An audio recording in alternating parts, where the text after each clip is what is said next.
magsugal ha. Wala po ako dito. Huwag iwasan talaga yan. Huwag aksayan ng oras.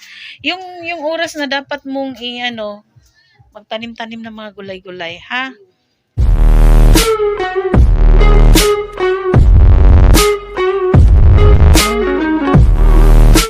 Time check, 3:30 in the afternoon. Hello mga ka-birds, kanina umaga, nagsorby ako sa bawat classroom kung sino yung mga absent na mga bata.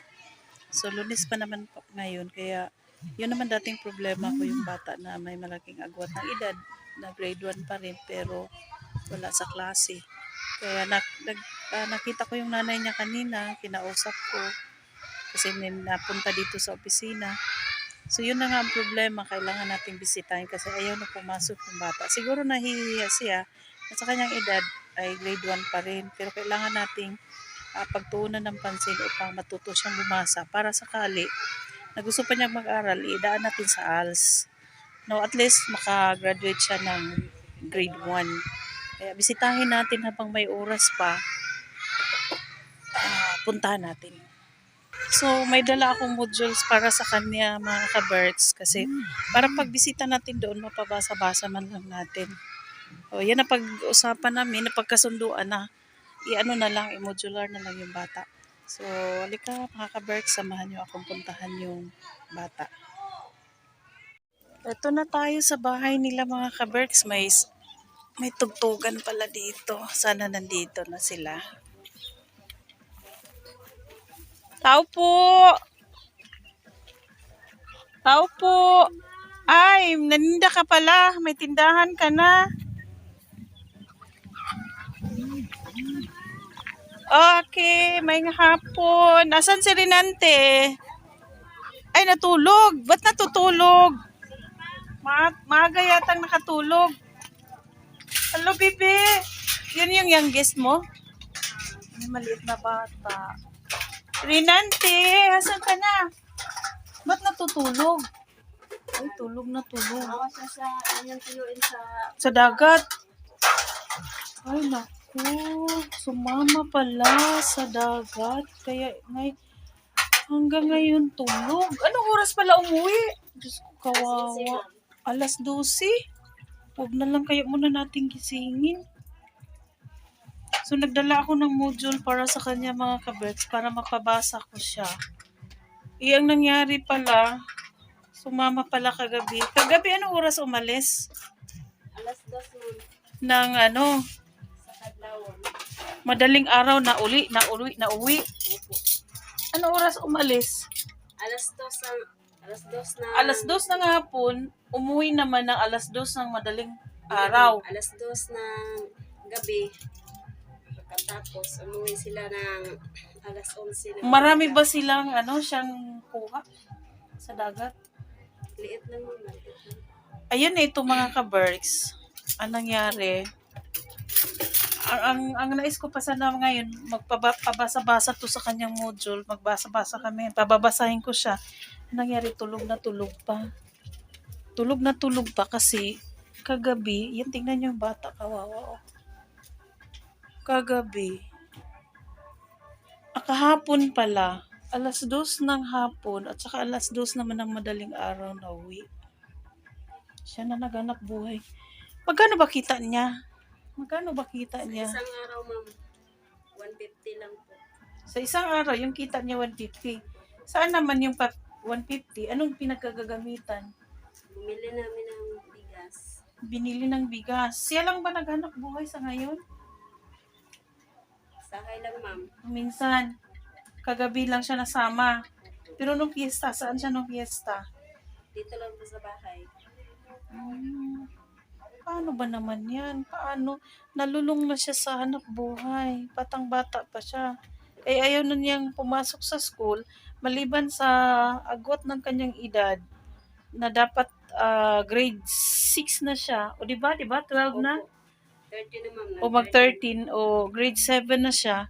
Ang nangyari hanggang ngayon grade 1. Saan ba siya noong mga nakaraang taon? Dito lang sa bahay. Wala, hindi siya pumasok. Hindi. Pumasok siya tapos uurong na po.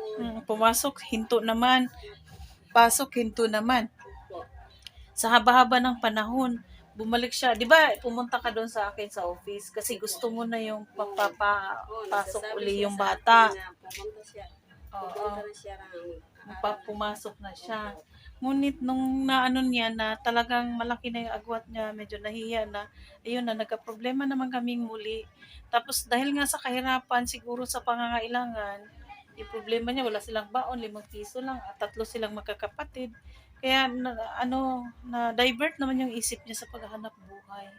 So paano to? Anong gagawin natin? Kasi ang gusto ko mangyari, matuto siyang bumasa para magka-ALS siya pa-module na lang. Kasi pag wala tayong ginawa para sa kanya, pagdating ng araw, baka sisihin tayo, di ba? Mm. Masisisi tayo nito, kawawa talaga siya mga kaberks. Tingnan nyo, tulog na tulog kasi kahapon ng alas 2 ng hapon, sumama sa tiyuhin na magpalaot. Tapos ngayon hanggang ngayon, alas 2 naman ng madaling araw na uwi. O sino ba naman yan? Ano ba naman yan? Kung sino ba naman murang katawan ang kakayanin. Kakayanin. Kaya siya tulog na tulog. Paano natin ito mapababasa? Karapatan din niyang matulog kasi pagod. Tsaka maliban sa pagod, puyat. Walang tulog. Kawawa naman kung gigisingin natin siya, no? So, yung kita ba niya, binibigay sa iyo lahat? Opo. Tapos anong ginagawa niyo sa 150 niya? Binili ng bigas man. Binili ng bigas. 1 kilo. Tapos, 1 kilo. nagsabi siya sa akin nga bumili siya ng pagkain sa manok niya. May manok siya. Diyos ko. Kung halimbawa iwan ko tong module, mapabasa ba niya? Baka sakali sa Merkulis, babalikan ko siya. Sige ma'am. Ha? Kailangan talaga matuto siyang bumasa. Kahit hindi siya papasa ngayon, at least marunong siyang babasa kahit marungko. Kahit marungko lang. Kasi kawawa yung bata. Tsaka mag-ALS. I-accelerate. Kung papasa siya sa ALS, mangyari yung grade niya. No? Ma-accelerate siya. Pero sa ngayon, patulogin muna natin. Akala ko, andito lang, gising lang. Kasi kinausap ko yung nanay kanina sa opisina na pupunta ako dito. Magpapabasa kaso tulog. Yun, tingnan nyo, kawawa talaga. Tulog na tulog. Pinagpawisan. So, murang edad. Murang edad ng bata, marunong na maghanap buhay. So, itong module, iwan ko sa iyo, ha? Tsaka, kumusta? Anong pagkain nyo ngayon? Yung binili nga 1 kilo. Binili na 1 kilo. Tsaka, anong ulam ninyo? Isda ma'am. Dinala niya kanina. Ang lang ako sa iyo. Maliban sa nagtitinda-tinda ka, anong pinagkaabalahan mo dito? Di ba natinda ma'am? Konsumo lang. Ayun, maganda. Meron pala kayong konsumo. Yun maganda. Bigas ang kailangan. Ano pang pinagkaabalahan mo dito maliban sa mag-alaga ka sa mga bata? Nag-aalaga ng mga bata. Pagkatapos, sikasuho ng pag-eskwela. Asikaso. Yung 2 bata mo. Yung grade 7 mo. Ano mo pa to? Anak mo pa to? Kasi ilan ba sila? 6? 6 po. 6. So, hindi ba pumupunta yung asawa mo dito? Hindi na talaga? Nasana lang talaga siya. Nandun sa bahay niya. Kagabi, sumama naman siya ng barkada niya. Pumunta ng diskuhan. Nagdisko. Ay, ang sarap ng buhay ay. Kasal ng pinsan niya. Parang lakinan siya. Parang nagtutumutulong. Kasi pinsan niya, lalaki. Opo. Ayan. Hindi ba kayo dito dinadala ng pagkain? Hindi ma'am. Parang wala na lang kayo. Hanggang ngayon, wala pa siya umuwi. Hindi. Galing ng kasal. Kailan lang? Lasing daw. Sabi ng tatay niya, lasing. Yun na nga ang hirap mga ka-birds kasi ang tumatay yung ama si Rinanti, tulog na tulog, kawawa Huwag na lang kaya nating gisingin kasi kawawa siya. Ano pa ulam nyo ngayon? Isda. Isda ma'am. Yung dala niya. Diyos ko, kawawa. Hindi ka ba naglalaba? Ka naglabada. Ano? Ano ha? Pakatatag ka pero iwasan mo yung magsugal. Baka may sugalan dito.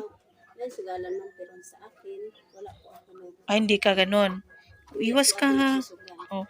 Kung kailangan mag-sideline, pag lalo na Saturday, Sunday, may makapagbantay sa mga bata. Ha? Iwasan talaga yan para sa mga bata. Kasi kawawa, ano. Mabuti nga may bakanting bahay sa ate mo, kapatid mo. Kuya ko. Kuya, paano pag umuwi sila? Saan naman kayo? Kaya ang dami niyong tinda. Pag may bumibili, di binta na rin kasi ang dami shampoo. Oh. Tapos maghanap buhay, magtanim-tanim, mga gulay-gulay, di ba? Mm. So, ito lang gagawin natin. Yan, pabasahin mo. Baka bukas mapapalo up ko siya. Kawawa, tulog na tulog. Wag na lang natin gisingin. Piraw kung sa amin puyat kasi nagpunta ng dagat. Ay, sana papasok sa school. Sabihan ko nga siya man, pero ayaw niya. Ayaw talaga niya. Ayaw niya. Ano ba ang dahilan bakit ayaw niya? Ito lang naghilanat siya ma'am na sobra buwan ng aber siya na uli eh.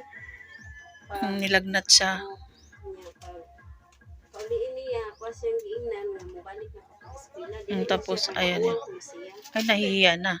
Kaya ang ginagawa natin, mag-module na lang. Kaso, ang problema, pag module tayo, pagdating natin dito, tulog. Kasi puyat, galing sa hanap buhay. Ay, kawawa. Ano? Sige. Huwag nating hayaan na mabuti na rin yung sa hanap buhay sa ganyan. Kaysa nagbubulakbul, di ba? So, gawin natin, magpabasa-basa na lang tayo. Bigyan mo siya ng pansin, ha? Kaya lilipas lang talaga itong grade niya, matuto lang siya ng kahit pantig-pantig o di kaya dahil sa edad niya, siya ng ALS, i-enroll natin sa ALS, ha?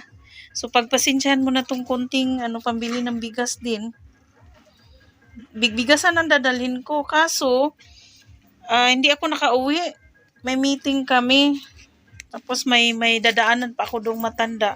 Tiyatiin ko na lang tong konting halaga ko sa inyo, ha? Pagpasensyahan mo na, bili ng bigas, ha? Maraming salamat. Oo. Saka, ang gusto kong mangyari, focus ka talaga sa mga anak mo, ha? Kung may itutulong lang ako, pwede.